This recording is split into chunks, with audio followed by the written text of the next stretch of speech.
Spoon, we back. Happy Thursday, the investment blueprint. Got one of the big dogs getting ready to join.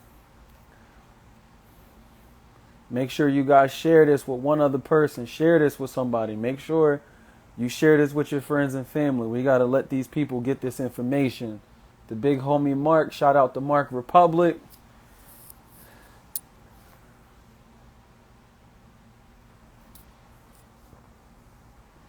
What's going on, y'all? The investment blueprint. Happy Thursday. We getting ready to get started. Make sure y'all tune in. Share this with one person. Make sure you can share this with somebody that you think could use this information. Salute, Mark. Salute. We looking good over there too for that situation on Whippy. We just waiting for the green light.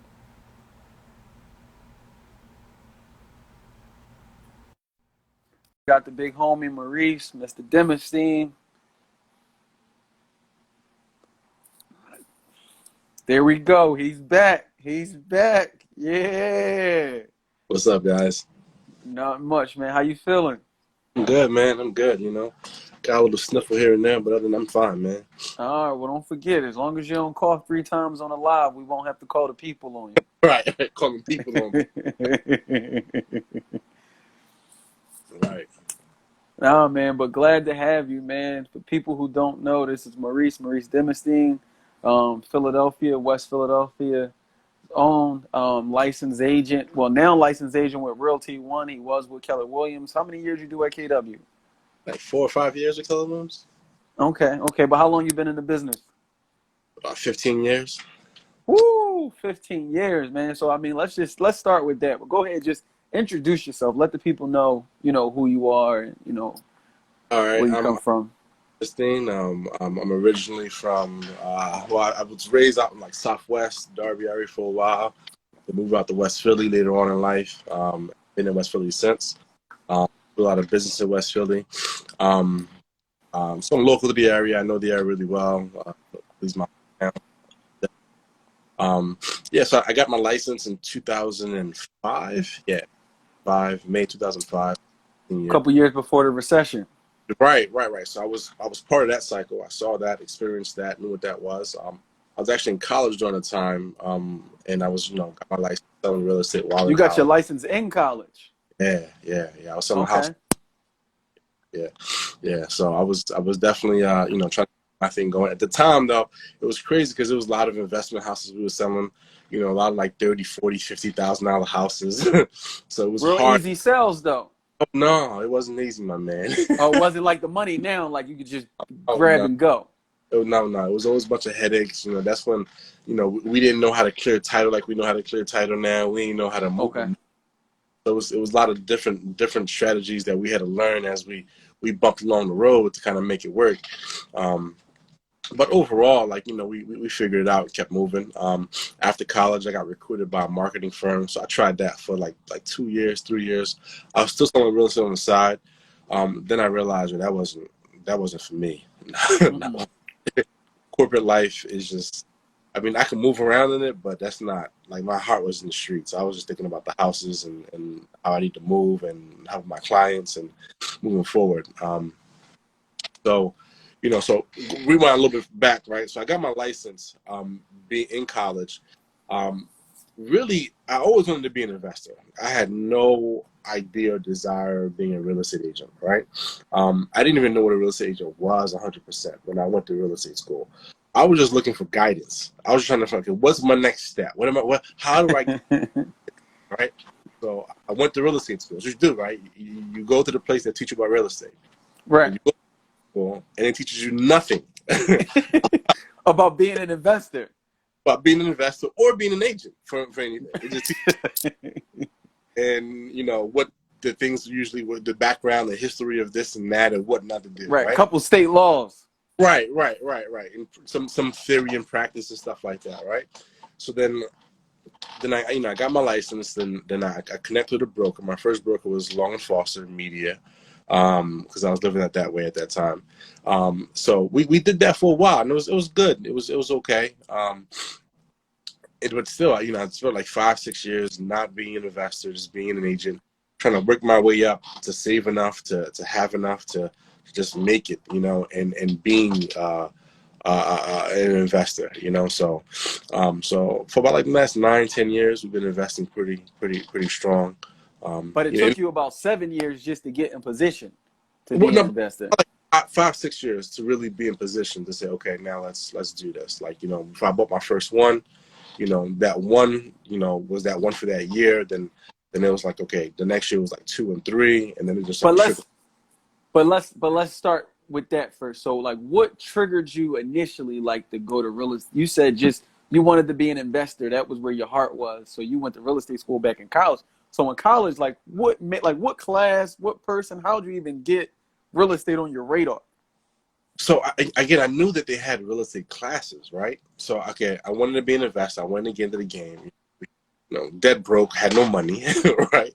So you figured, okay, cool. Let me take this 2 classes real quick, and let me get in the game. That's my first initial step to get into the game, right? Mm-hmm. Then my thought process was, you know, as I'm a real estate agent, I'll get experience, get knowledge, get the whereabouts to figure out how to become an investor. And being an agent You'll can be make very right, and you'll make money helping right. other people.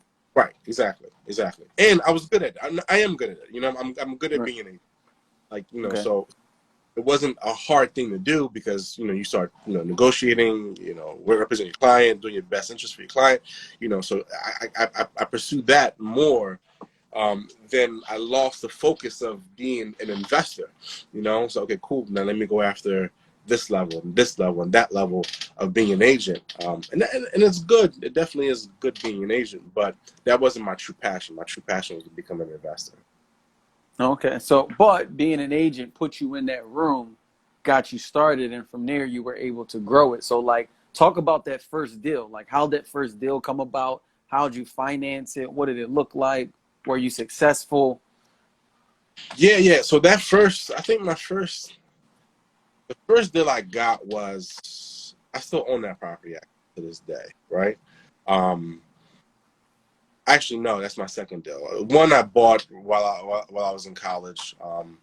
You know, I was a cheap property. We bought it, we rented it out, so it was nothing too crazy about it. You know, it was just my trial run. I literally made no money. I made $200 a month off this Okay. property.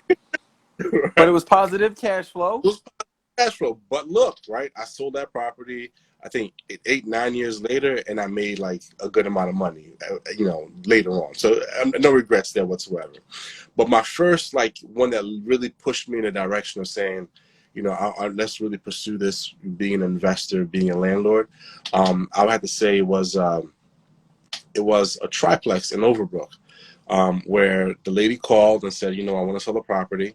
And I said, you know, I'm going to buy this house. And I just figured it out. Honestly speaking, it was a blessing to me.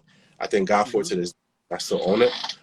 It was just one of those rare situations where she just literally said, here, take over the whole Do house. what you got to do. I gotta, so I took over the whole house. I had a little money saved up.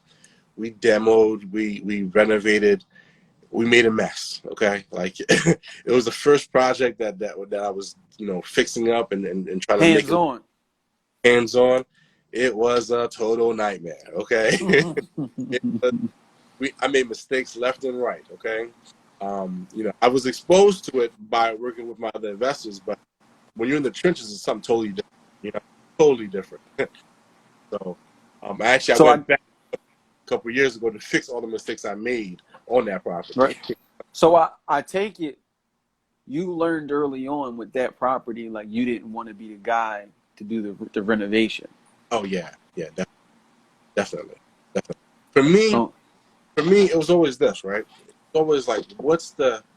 Again, I'm an agent, right? So I have the capacity to make a living as a real estate agent, right?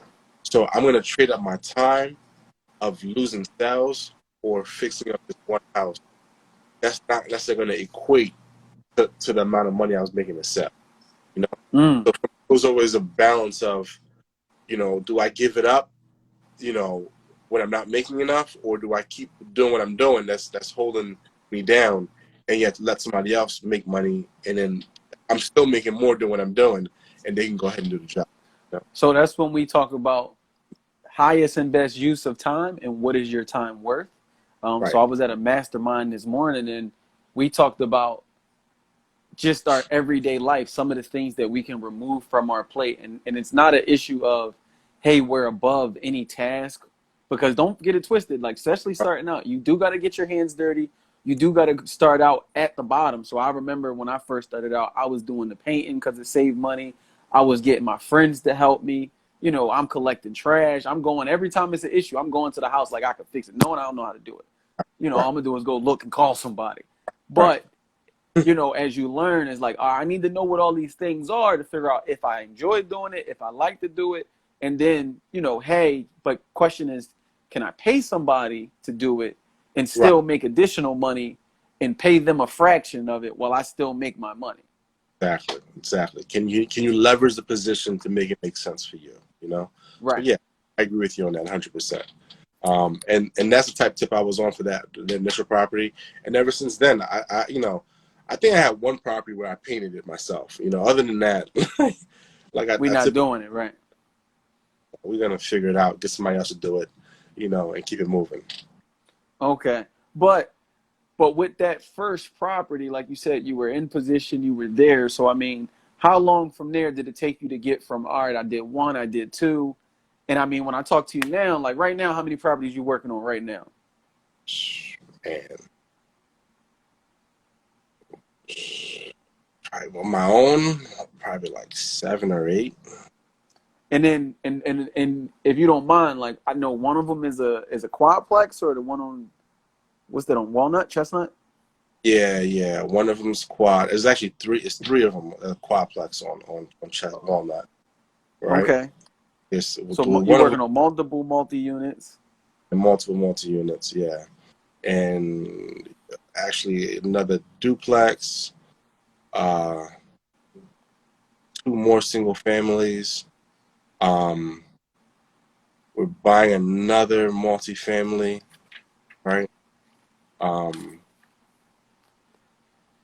which one? Oh, yeah, another single family. Yeah, so like seven, Right. seven is up there, you know. Right. So, but talk about that growth from, all right, I'm doing one deal here, I'm doing this deal here, to now you have a full size scalable business that now you're able to. You definitely couldn't do multiple projects and do them by yourself. So, like, how are you now setting it up where you're able to do all these projects? You know, by your, well, not by yourself, but run all these projects and all these crews. Oh well, so let me give you this. Let's start off here first, right? I think the key point that one should consider when trying to get into the business and trying to grow to the business and get to the point where you can have multiple deals going, you can have, you know, multiple partners involved. It really starts with one, your work ethic, right? And then two, your ability to not be greedy. Okay. Okay. And three, really the quality of your product. Okay, which you're delivering out to people. Okay. Like I see a lot of people who do deals out here. It's like the stuff is crap. It's just not good. It's just not good. Like It's a it's a lot of jack legs out here for sure. yeah, yeah, yeah. Like I'm not gonna lie to you. Like I'm not really big on social media. Like I call myself asleep on social media. I'm not really like pumping it out. I'm not really. I don't have no class to tell you guys. I don't do none of that stuff. I'm just working, you know. And I see some stuff that people go crazy over, and I'm like, that's the guy. Like, no, that's not the guy. Like, yo, I know that work. That's not it. No, that's not it. Please don't follow that method. You're not gonna win, you know. Okay. Um, so I think, you know, with that being said, like you really perfecting your craft and you having good quality work and um and you willing to bring on other people to help you in growing your business is key on multiple levels. Okay. One, I always believe this, right? You know, the biggest issue most people have is money, finding money to make deals work, right? Once you begin to develop better product, the money will come to you, hands down. Okay, people will begin to seek you out, or once you begin to open your mouth and speak about your projects, and then they see what you've done, then they'll trust and say, you know what, this guy's doing good work. I have a higher level of confidence that I'm able to do business with him, and then you'll develop private lenders, and you'll develop relationships with hard money lenders, and you develop relationships with banks also. It's a lot easier for you to get to that place, you know.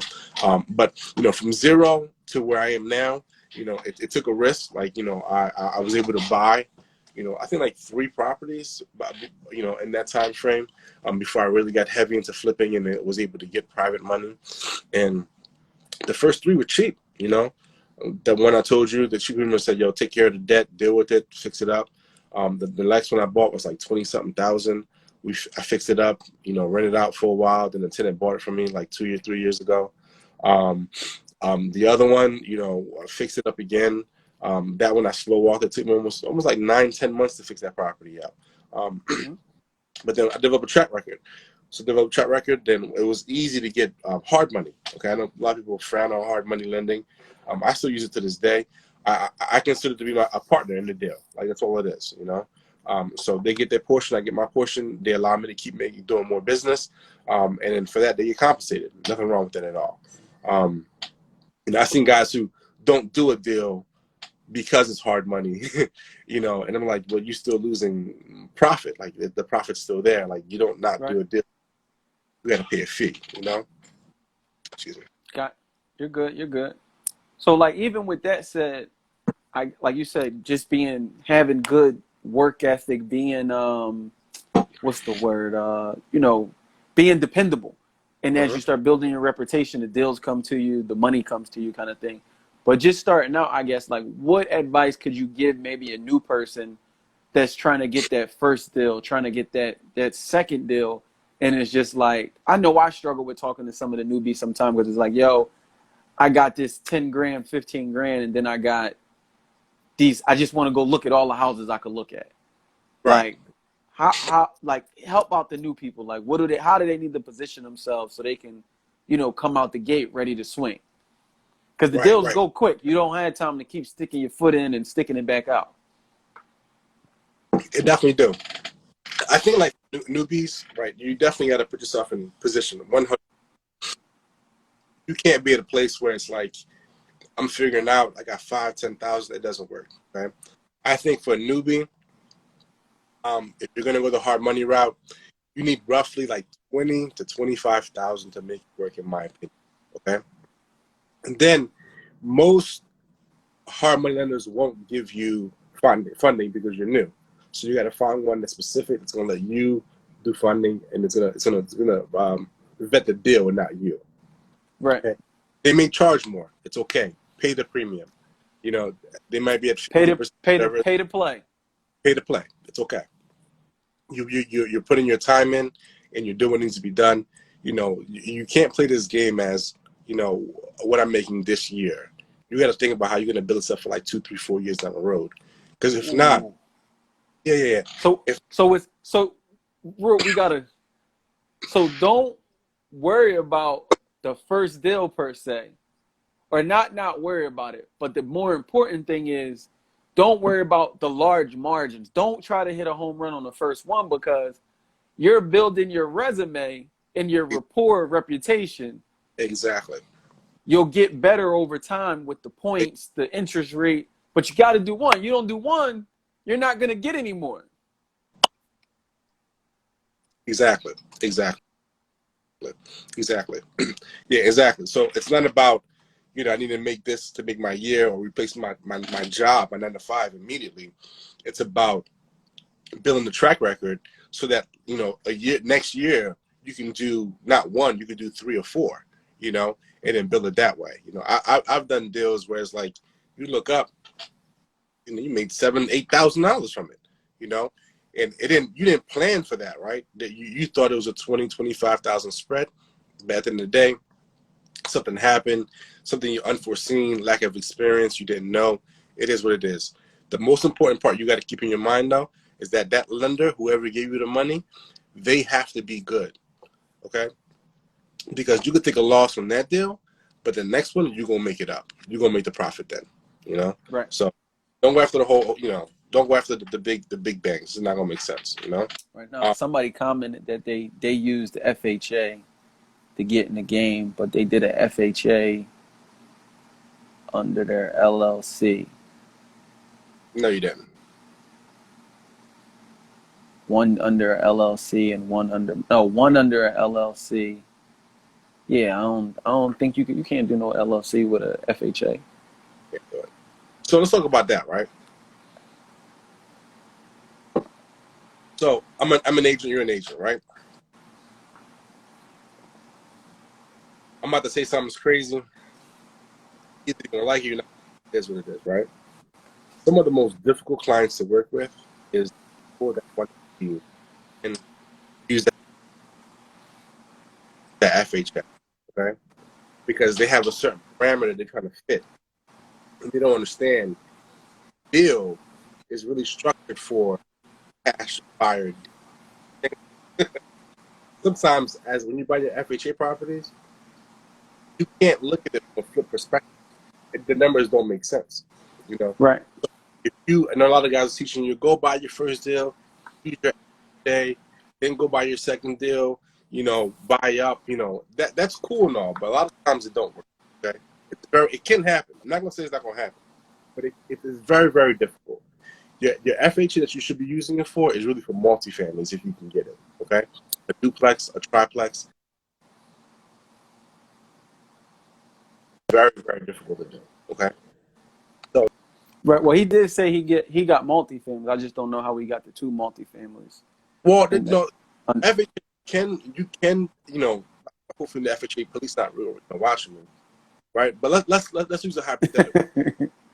If you buy an FHA house in a Mhm. rough part of the city, a duplex or even a single family house, right?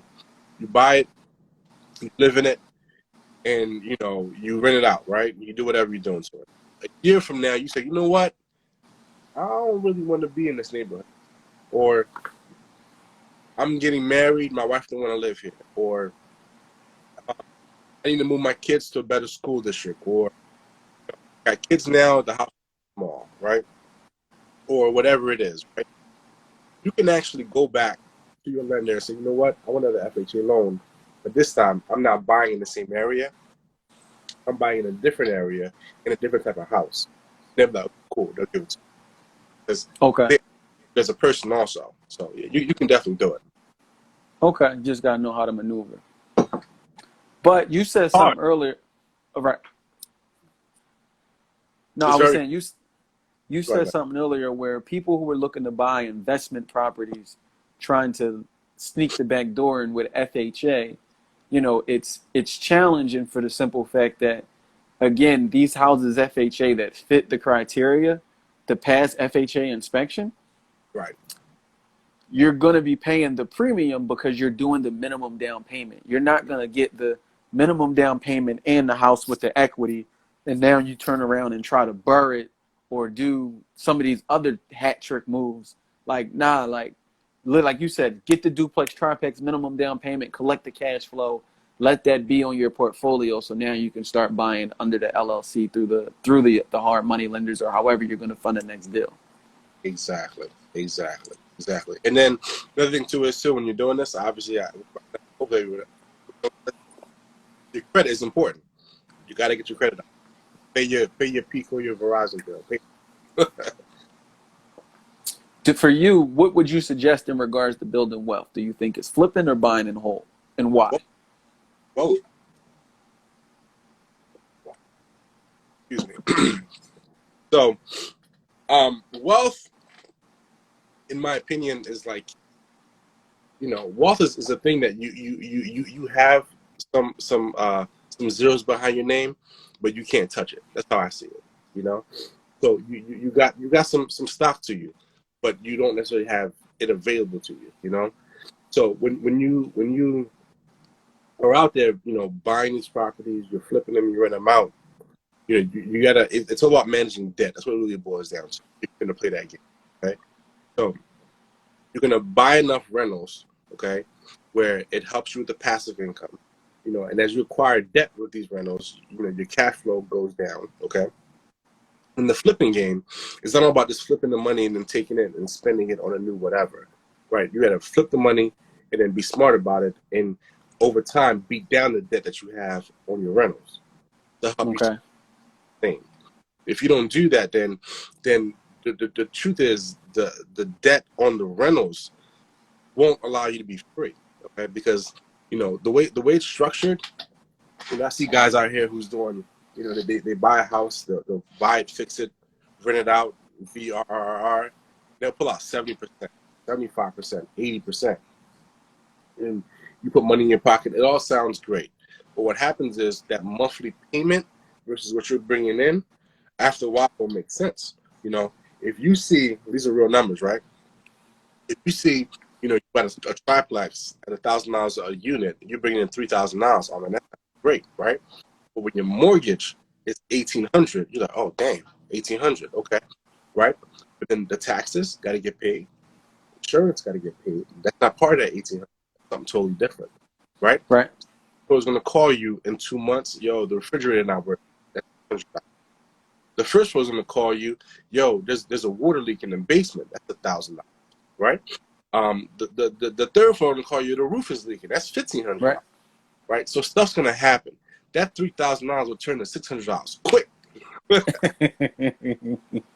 Then for $600, you're gonna be asking yourself, why am I managing 3 people to live in this property for $600? I don't, you know. But I mean, it's good to have those properties in position. It definitely will free you up. But over time, though, you want to use it where you can build enough to begin to back down the debt. And I think I'll tell people like, yo, I realized that was when I was going wrong because I wasn't paying down the debt, but the debt was still accumulating, but I was living life.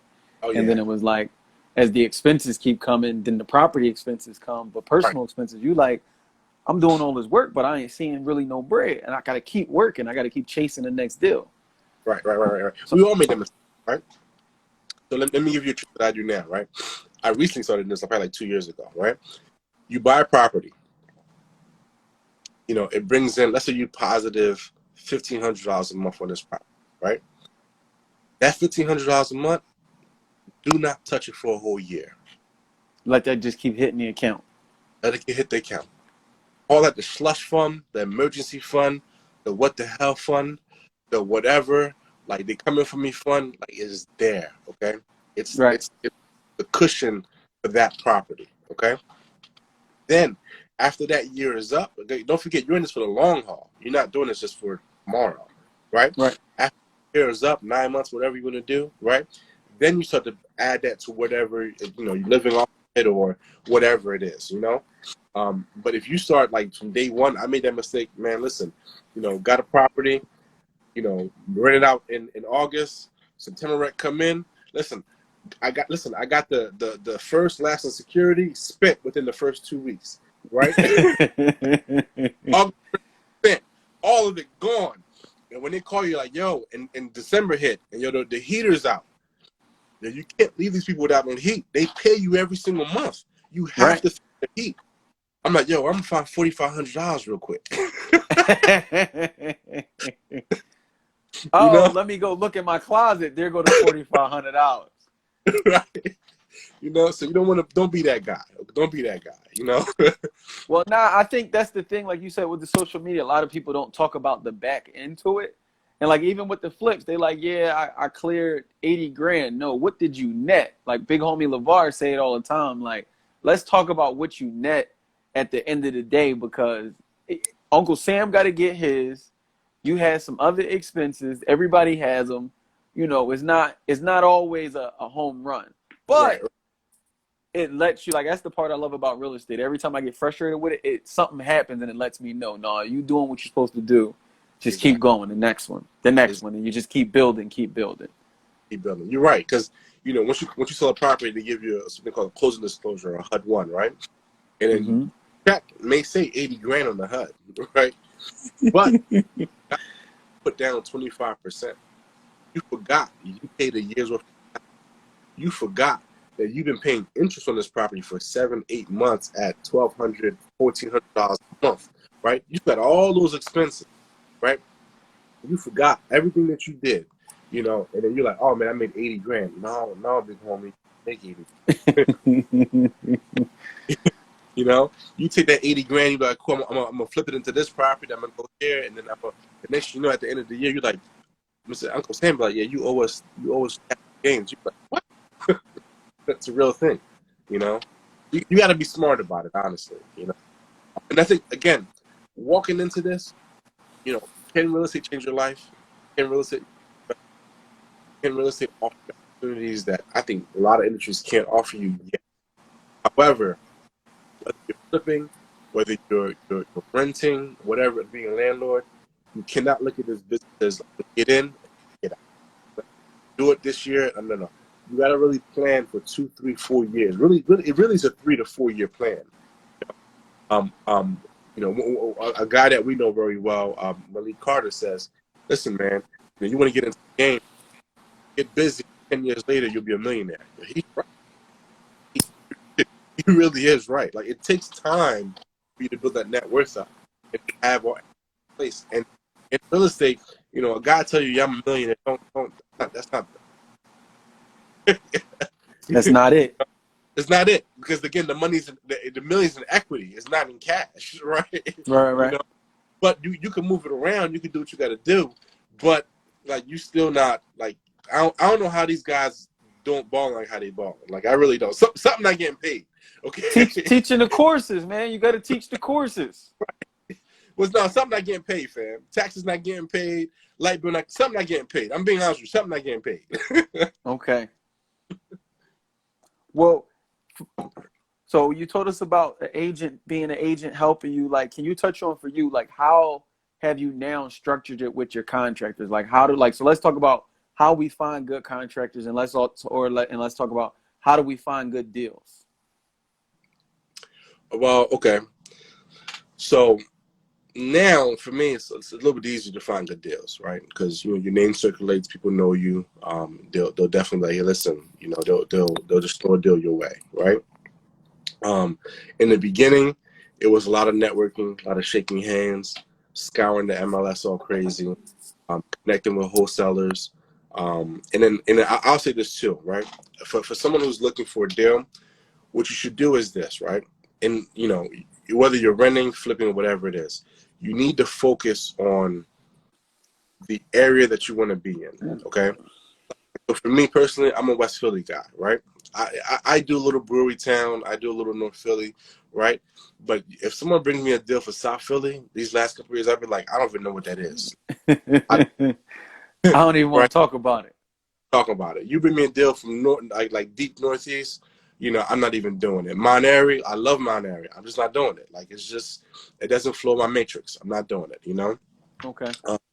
So it's really, but once you begin to hone in the areas that you want, you begin to learn, what's happening, who's moving around, who got deals, who don't got deals, and then connecting with other agents. And it's very important too, if you're really hungry for deals, keeping your name top of mind, right? So that means you have to call a wholesaler or realtor once a week, or shoot a text out once a week to remind them that yo, I'm looking for a deal. Like yo, I got 40,000. Please find me something. I got approved for with this hard money guy up to 200,000. I'm looking for a deal. Like, Make something happen. Yeah, just by doing that, like if you get into your regular habit of like texting, maybe 20 agents and 15 wholesalers, you'd be surprised. Give it like a 2-3 week period, you're gonna get a deal, 100%. Would you like a deal? I don't know, but you're gonna get a deal. Something's gonna come your way. And then what about the contractor? So like, how are you building your contracting team? Whether you're new, not new. I mean, I feel like all of us, we deal with the same issues with these guys. They show up, they don't show up, they do half-ass work, and then they get mad when you get an attitude with them about something they didn't do that you're supposed to pay them for, and they still want to get paid. Right. They get paid. Right. So I think in our world we have 3 problems. We have a lot of problems that we deal with. Right. A problem is contractors. Right. Funding and finding deals. Those are 3 problems that we have typically. Okay. The contractor is the one that will kill your business. Okay. If you pay these guys too much, so you pay them too early, if you don't know who you're dealing with, like they will burn you. So for a newer person, honestly, I would say this, connect with the seasoned guy, connect with the guy that knows what he's doing, and say, hey, listen, I want to do this job. Walk me through it. Help me out. Put me in the right direction. And 9 times out of 10, a guy like me or Anthony, our guys are busy. We can't offer them up to you. Just be honest with you. Like, they tied up. However, we probably could refer someone to you. If we don't refer someone to you, you can find someone on your own by way of just driving around, getting business cards, or just pulling up. And don't forget, these contractors nowadays, they're afraid of you just as much as we're afraid of them, believe it or not, right? They're afraid that you're gonna hire them. Oh yeah, you're gonna hire them, and then you're not gonna have no money. You're not Right. serious, or you're gonna waste time, or they're gonna take a loss, or if you're gonna beat them up too much, they don't want to do the deal. Like, because I know a lot of guys right now who are calling contractors left and right, and no one's picking up the phone because they're afraid, just like how we are. They're busy, Right. one, and two, they're concerned that they're gonna get burned, so they don't want to deal with a new guy. If they Right. got a You got to guy, come with a recommendation. right, exactly, So with that being said, just I would say, someone just needs to just take your time, and what you could also do is break the job up. That's a good way of doing it too. It might cost you a little bit more, right? So what you do is you hire a guy. I just want framing done. You come do framing this week for me. That's it. Nothing Okay. else, right? Come do electric for me. That's it. Nothing else. Come do plumbing for me. Nothing else. That way it minimizes your risk, right? So if they do you wrong on framing, you done with them. It's just framing. When you Right. deal with everything, it's framing, electric, plumbing, roof, windows, right? They're gonna tie the framing with the electric. They're gonna do framing at 70%, electric at 40%, plumbing at 80%. Want to check? HVAC. Right. Right, right. No. If you break it down, like, come do framing for me. That's it. You get paid when you're done, right? Because it's Okay. simple. Couple-day job, They might want a small deposit, fine. Come do plumbing for me, All right, fine, boom, done. That way it minimizes your risk dramatically. Okay. I like that. Yeah, Definitely yeah, like that. yeah. So So let me for go ahead. go ahead. Go ahead. Go ahead. So let me. What's crazy? So people often ask me, right? You know, how to get started in the business, or what I hear a lot. I'm about to go to real estate school so I can get into the game and be an investor, right? I don't know how you feel about this, but I don't encourage anyone to go to real estate school to become an investor. Okay. Let me hear this. I don't encourage anyone to go to be an agent to become an investor, right? I think for real, you can be a successful investor without ever being an agent. Honestly speaking, I hear guys say, "Oh, I'm gonna become an agent so that I can save money on my transactions, right? So I don't have to pay the commissions." Like, I don't agree with none of that, even though I do, to a certain extent. But the truth is that I don't think it's a smart move at all. I think if someone were to say, "I'm going to become an investor," they need to focus all their energy, all their attention in being just that, right? Because the path of being an agent and the path of being an investor is two different paths. It's not the same thing. Okay, you will walk like you'll do stuff. Your functions, your activities, your mindset, right? Will only allow you to be an agent, right? And then you're gonna grab the crumbs from the investors, okay? Right. And then as time goes on, you'll learn more. It's not until you jump into the fire that's the only time you're really gonna learn that Right. what it is to be an investor, to own property, to flip property, to do whatever you're doing, okay, or being a wholesaler, whatever it is. So for me, maybe I've been burnt, whatever it is. I'm a realtor. I love it. I do well with it. It's good. I represent my clients very well. We do a good job. But to me, it was like it was a detour from me getting to where I really wanted to go. Because you can imagine, Right. like I said, 5 years before I got back on alignment to become an investor. The Mm-hmm. truth is, from day one, if I would have kept that same energy and focus and You'd have got activity, there sooner. I would have got there sooner. Maybe in year 2, year 3, I would have been out there flipping already. You get what I'm saying to you? Right. Versus being provided from the income of being a realtor. So I got distracted. You know what I mean? Right. So we talked about that also today in a mastermind where a young lady, she had asked about, hey, I'm doing well as an agent. I want to make additional income, so I want to be an investor. And Nah. what the mentor said to her was, you'll be digging two holes at once with one shovel, and you're Right. just going to keep going deeper. and going Right. away from your goal. So Right. like, and I mean, for me, I'm kind of torn because I can see where it is a conflict and where I struggle because it's like, yo, I don't have enough time in the day to deal with all my clients, but I'm also managing a project. And I actually took a decrease in income the year before doing that because I was so busy with doing 3 flips in 1 year. I didn't have time to do the realtor thing. Right. Right. But Right. what I did love what the gentleman said today, which was kind of game changer for me, and a lot of the big dogs that are successful investors, they don't call themselves investors first. They call themselves just real estate entrepreneurs. But as agents, they built the income up so high that they were able to start buying one investment property cash. Then they built it to the point where they buy 2 investment properties straight cash.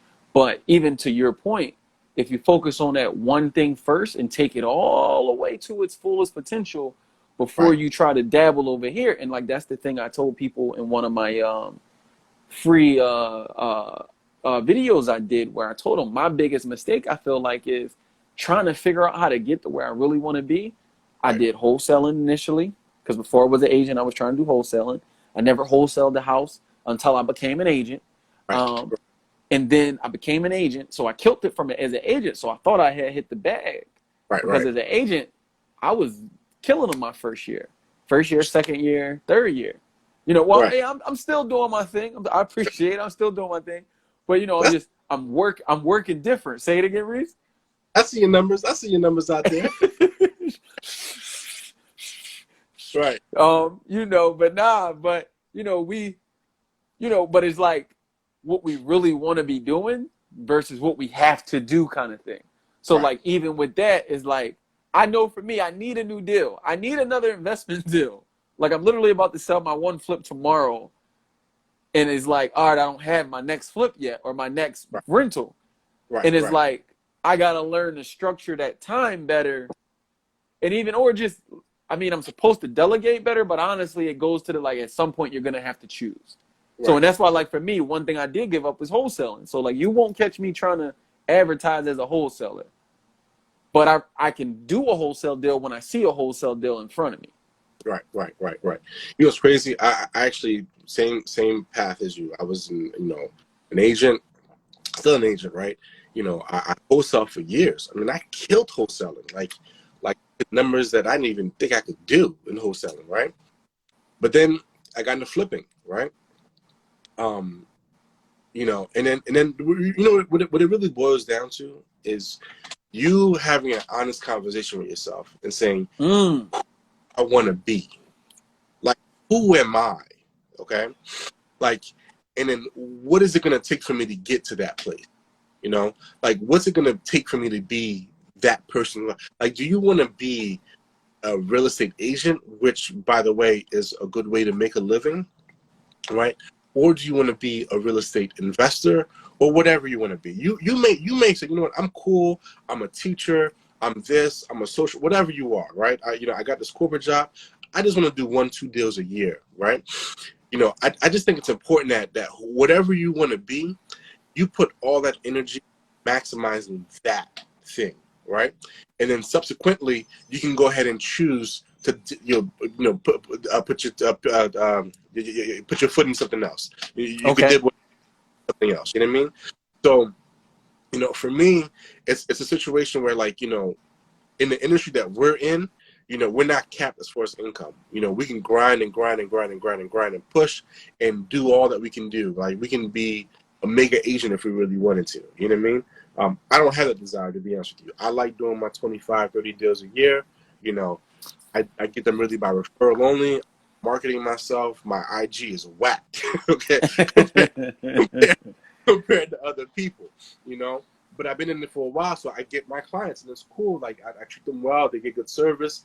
That's who I am. But my real business now is really flipping houses. That's what it really is. And being a landlord. That's what it really is. You know, it just I'm able to now put my foot in something else as being a realtor just on muscle memory at this point. Just on the fact I've done it so many times. All these transactions we've done is simple to us now. So that's really what it boils down to. Once you know who you want to be, you should go after that and figure it out. That's why I don't encourage people to say, I want to become a real estate investor. You go to real estate school. No, you need to do what you got to do, pay your dues, and become an Be investor. patient and be Be, patient. be patient. Be very patient. And then on the flip side too, the thing is, man, I learned this recently. You don't have to commit to anything, right? You can use a vehicle for a vehicle and let it be what it's going to be. Okay. So Okay. for example, you might say, I want to be a real estate investor. That's what we're talking about here, right? And you have a job that's paying you 9 to 5. Then, but if that's the vehicle that's going to get you to become an investor, then you need to use that vehicle to the fullest of its capacity to become just that, and stop just trying to live on a day-to-day basis, but use the different strategies that you have in front of you and make sacrifices in your life. The biggest thing, make sacrifices in your life, to get to what you really want. Like for me to tell you I'm doing this many deals, it came with sacrifice. It came, it just is not as, listen, I got friends who's buying new cars, it's okay. Do what you got to do. I could buy Nah, that, like, but but I'm right, cool. right. It's going to take a sacrifice. You're going to take a hit. It's okay. But at the end of the day, you're going to be who you really want to be.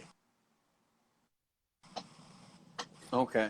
And then, so can you touch on, like, just with Philadelphia and the market being so saturated right now, or the inventory even just being super low? I mean, how do you see the Philly market shaping out post-COVID? Are you thinking Philly's going to take a dip, or like Philly, like we're pushing? Nah, I think we're okay. Because here's the thing, right? Here's again, this is what I believe. It don't mean nothing. This is what I believe, right? But when we talk about like the market crashing and all this other stuff, right? It really kind of speaks more so to like higher priced properties for the most part. Okay?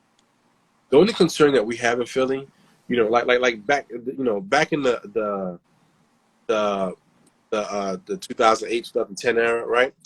We still was getting busy. We still was selling houses. The difference is this: you didn't see houses go 10, 15,000 above asking. You didn't Hmm. see houses. A house that's selling for 150, it didn't go sell for 130 now. No, it just sold for 145. So there might be a slight dip, but there's nothing where we can't still be productive and make money out here. I got you. One, our cities are very affordable cities. Okay, and we're being retrained now as a people in the city overall to understand that certain price points are now the norm, right?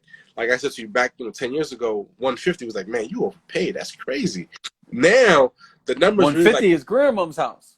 right. The numbers like 250, 225, 275. That's the norm now Right.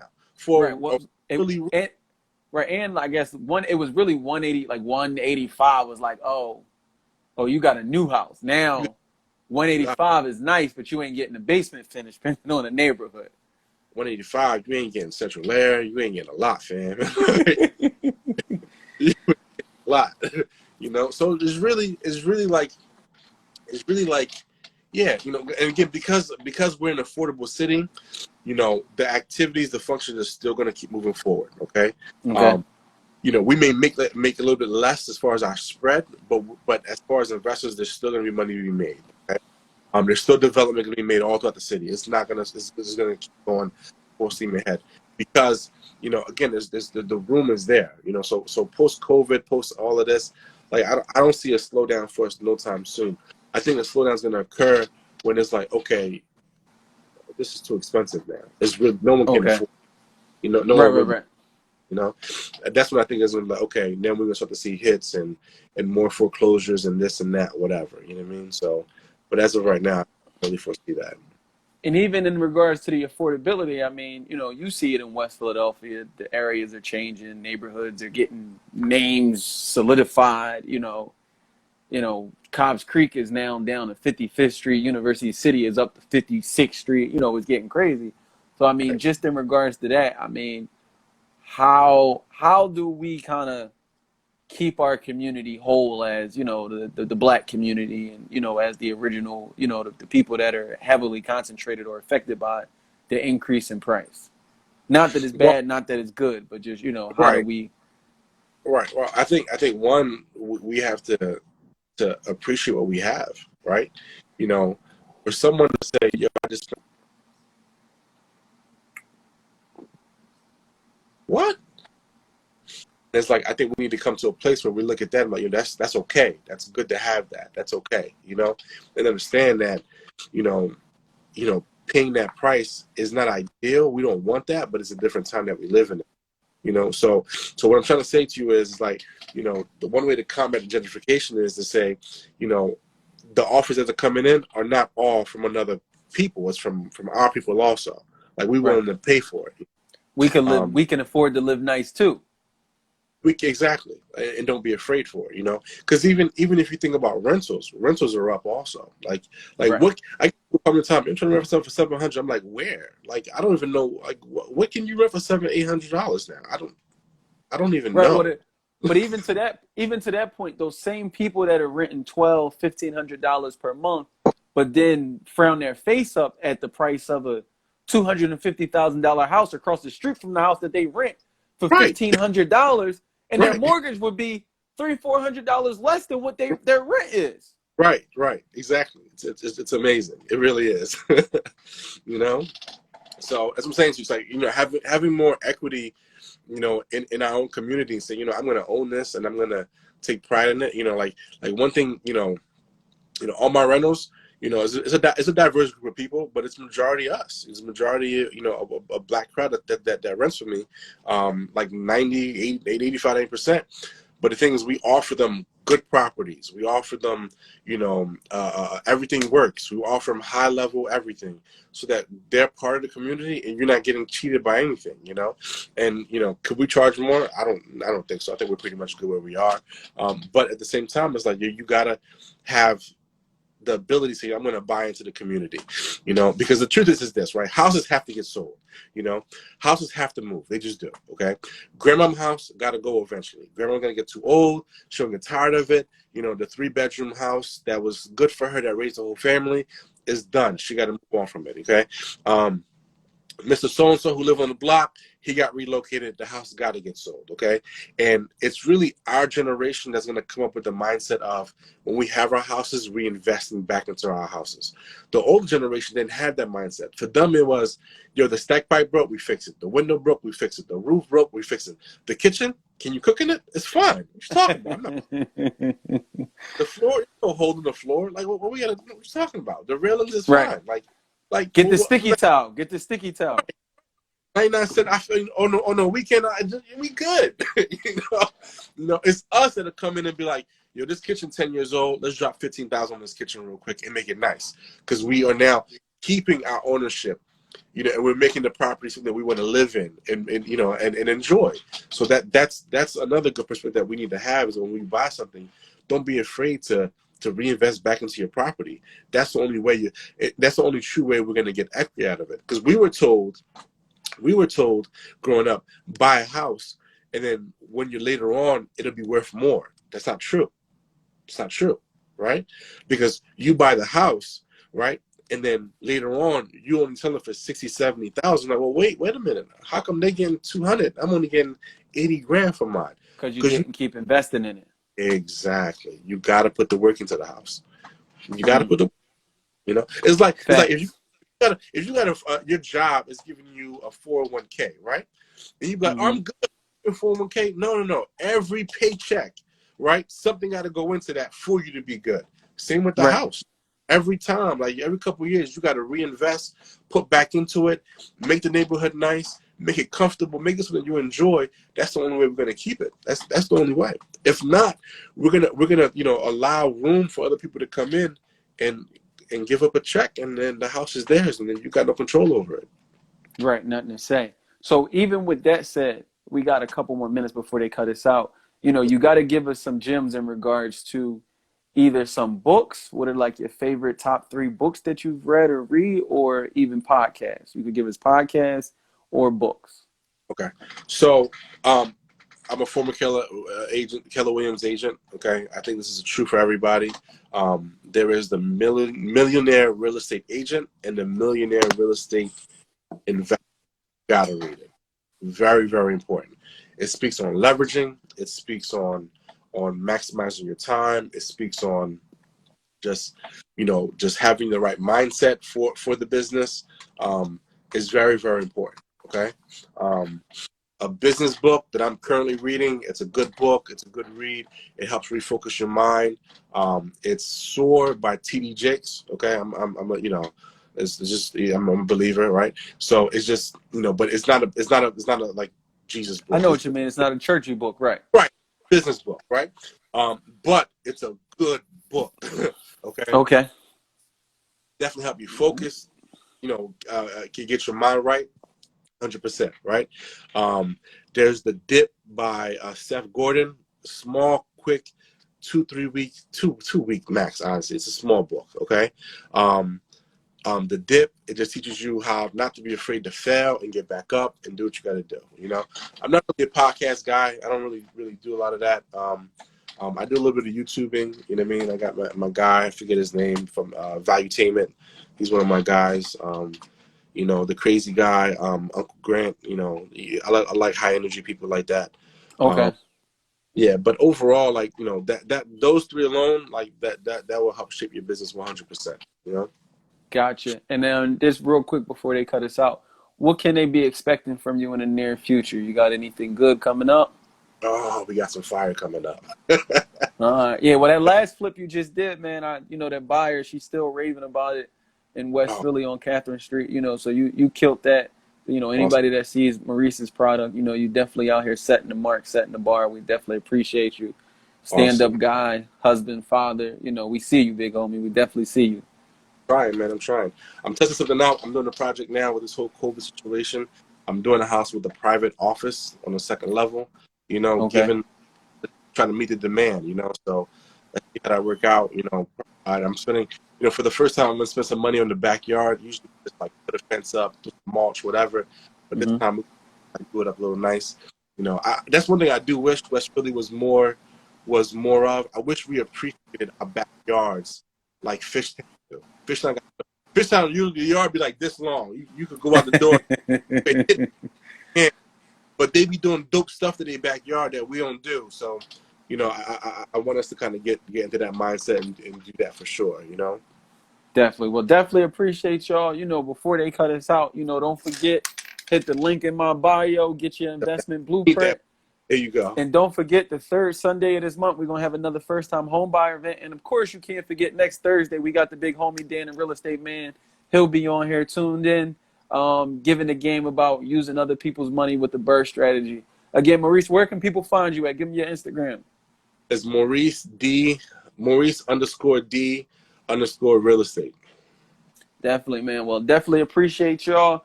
Don't forget, tune in. Like I said, next Thursday we got another one, and after that Thursday, that Sunday, we got the home buyer event for you guys. That'll be via Zoom, so you can do it from your personal house, man. But Yeah. definitely appreciate you guys. Hit the link in my bio. Reese, salute, big homie, salute Yeah, I appreciate you, man. Keep it up, man. Keep it up. for sure, man. Thank you. All right, cool. Peace.